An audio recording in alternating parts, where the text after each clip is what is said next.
Hi students, today we can discuss on lifting of corporate veil, which is an important topic under company law. Before entering into the session, let me fill up some gaps which have skipped off discussing the last day's chapter on the characteristics of company. Let's move on that. And we have discussed the characteristics of the company, and during the common sale we have discussed. As per the Companies Amendment Act 2015, affixation of common seal is no longer compulsory. That is, common seal is optional nowadays with regard as per Companies Amendment Act 2015. And in a common seal, the name of the company must be engraved. In a common seal, the name of the company must be engraved. Simply a rubber stamp does not serve the purpose. This is regard the common seal, and we can move on. Perpetual existence, the property. What do you mean by perpetual existence? Perpetual existence means indefinite or continual existence. That's the meaning of the word perpetual. And at the first characteristics of the company incorporated association, therein we have specified the minimum number of persons required for a public company and private company.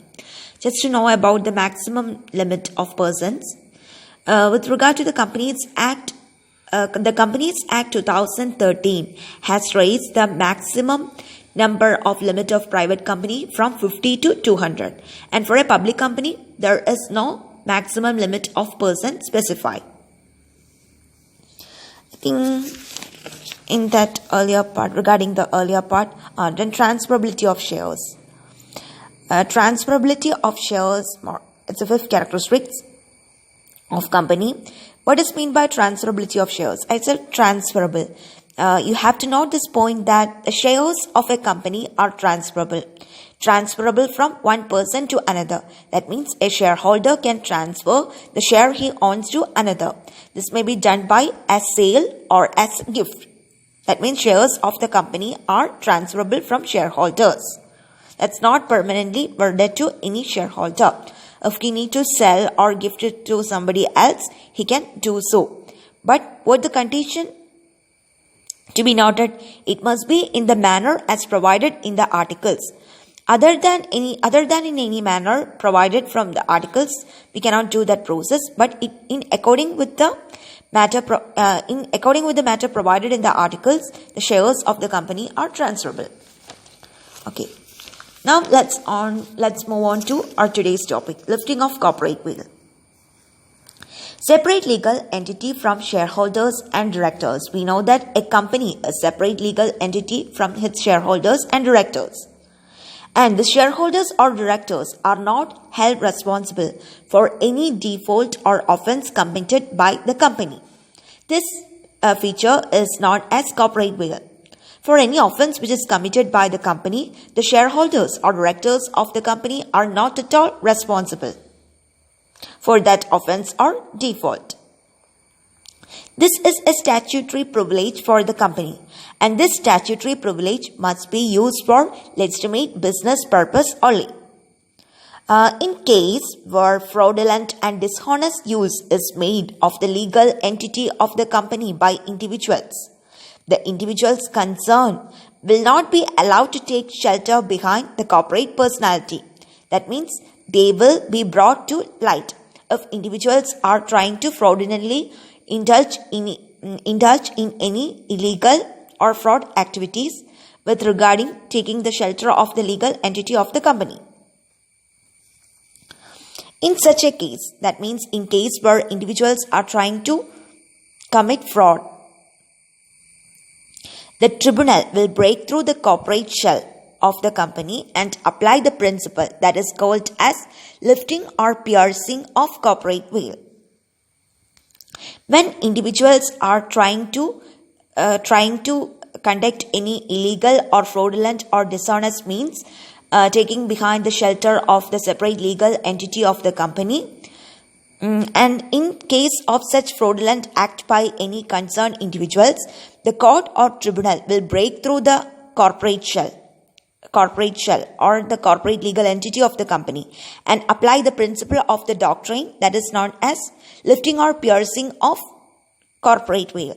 Here, the court will look through the reality or the real persons who are conducting the fraudulent or improper conduct in name of the company. This is what is meant by corporate veil.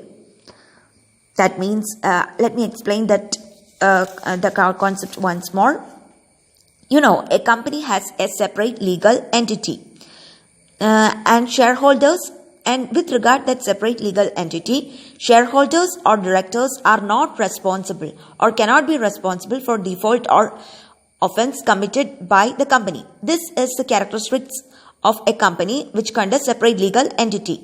But there are chances for the business are conducted by individuals. There are chances the individuals themselves conduct fraudulent or dishonest use by themselves and taking the shelter of this separate legal entity of the company, making them irresponsible for any fraudulent acts they have conducted.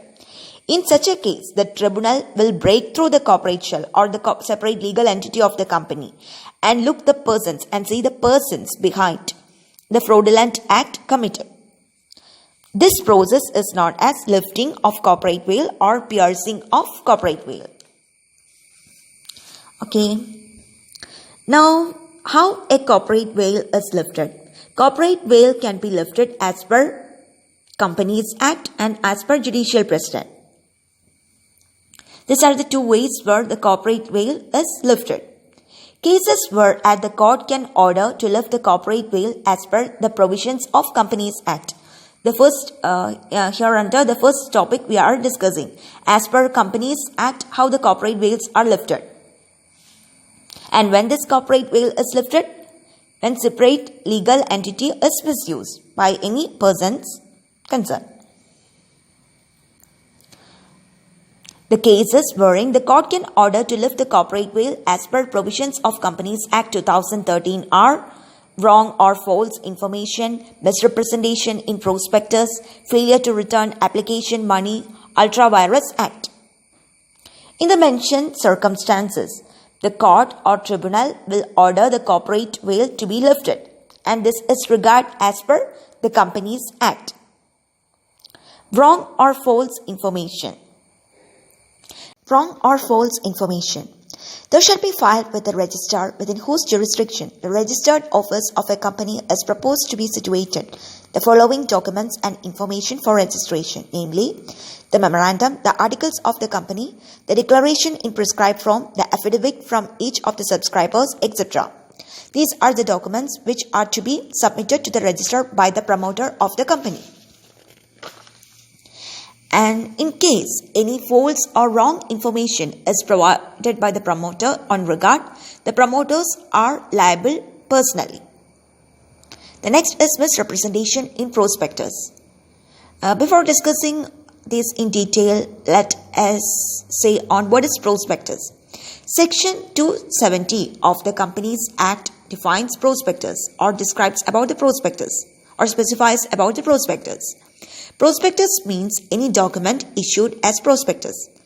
It includes any notes, circulars, advertisements, or other documents inviting offers from the public for subscription or purchase of any securities of a body corporate. It is like an invitation or offer from the public for subscription or purchase of any securities of the body corporate. A prospectus contains it in certain information like the previous balance sheet of the company and so on, which motivate the investors to purchase the shares of the company. And such invitation document is the prospectus. And every director, promoter, and every person who authorizes the issue of prospectus are personally liable for any untrue statement which are written or stated in those prospectus. The next is failure to return application money. Failure to return application money. What is application money? Failure to return application money. And in what cases should the application money to be returned? These are the points to be discussed here under. And before moving on, let's say the procedure of issue of new shares. How a new share is issued? First, issue of prospectus, that means the inviting document that is issued, then receiving applications and allotment of shares. This is the general procedure of issue of new shares. And when application money is returned, a company issues shares to the public. That means it issues prospectus and so on, and then receiving applications and allotment shares. That's a general procedure. And in case a company issues shares to the public and minimum subscription as stated in the prospectus is not complied or not received, what the company shall do? Can it issue or allot the shares? No. The company cannot allot the shares. So, if the minimum subscription has not received within 30 days of the issue of prospectus, a company must return the application money within 15 days from the closure of issue. If the minimum subscription, a company on being issuing shares to the public, if the minimum subscription as stated in the prospectus is not received within 30 days of the issue of prospectus, the company must return the application money within 15 days, 15 days from the closure of the issue. If that application money is not paid, all directors are jointly liable to return the money with interest at rate 15% per annum. That means if that application money is not returned within the prescribed time, that is the 15 days from the closure of the issue, all the directors are jointly liable to return the application money with interest at 15% per annum.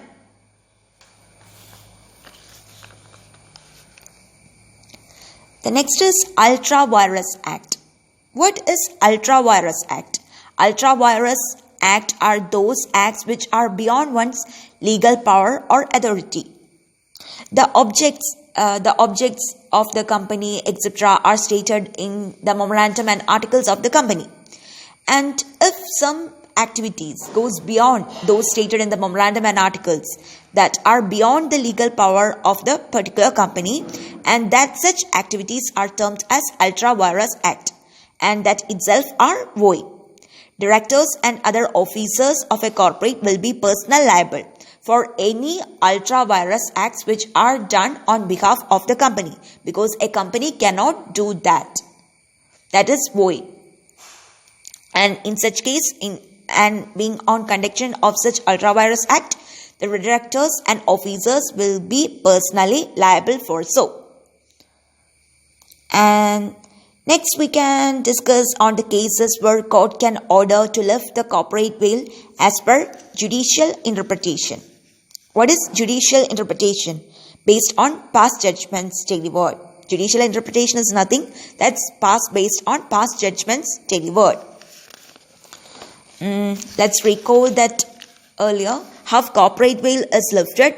Therein under two heads are there as per Companies Act, and as per Companies Act, when the corporate veil is lifted, when on being furnishing wrong or false information, misrepresentation in prospectus, failure to return application money, Ultra Vires Act that we have already discussed. And next we are coming on the lifting of corporate veil as per judicial precedent. And what is this judicial precedent? Judicial precedent is nothing but based on past judgments where corporate veil is lifted. Protection of revenue. The court will ignore the corporate entity in case of tax evasion or evasion of tax liability by the company.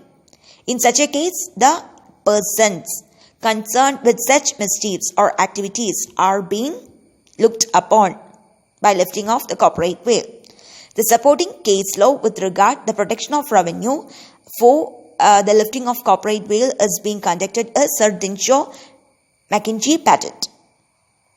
And the next is protection of fraud or improper conduct. Committing fraud or improper conduct being it's such an activities are done by individuals, the realities of the situation are looked upon, and the real person who are committing the fraud or improper conduct will be brought into light. And the supporting case law regarding the lifting of corporate veil with regard the protection of fraud or improper conduct is Jones versus Lipman. The next is determine the enemy character of the company. For doing so, the court or the tribunal will lift the corporate veil of the company. For a foreign enemy or an enemy cannot conduct any activities in a country by name of being in a company. And at the times of war, to see the persons behind some companies which are incorporated for such a company. For such, the court will or the tribunal will lift the corporate veil and to see the persons behind the company. And the next is for the company is a distinct legal entity and its affairs are run by individuals. The supporting case law regard this looking upon the whether the company is being run by some alien enemies or foreign enemies. A supporting case law is Daimler Company Limited versus Continental Tire and Rubber Company Limited. The next is subsidiary to act as an agent. For suppose a parent company is prohibited or cannot do a particular business in a particular country. Hence, that parent company forms a subsidiary, and this parent company and subsidiary company are one commercial unit in actual, and the parent company is actually forbidden to do business as per the Companies Act. Henceforth, it is forming the subsidiary company.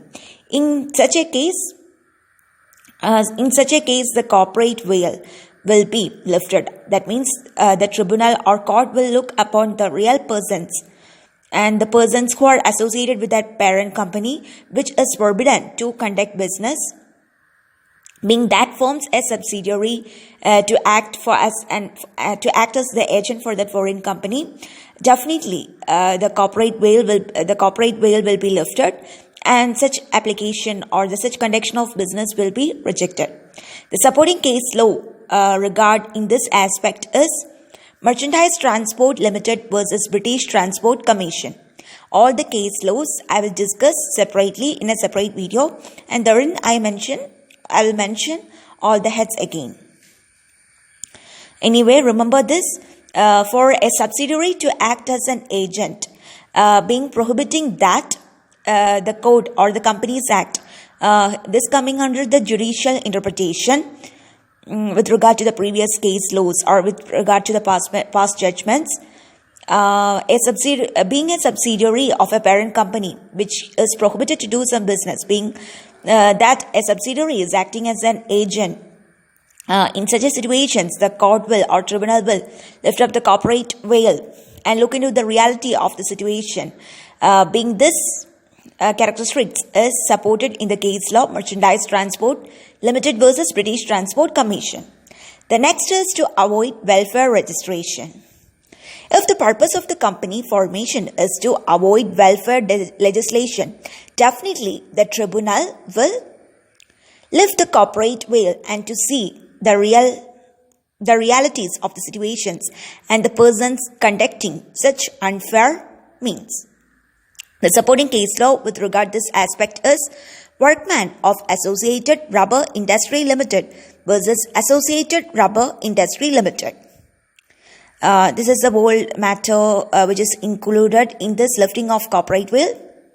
Thank you.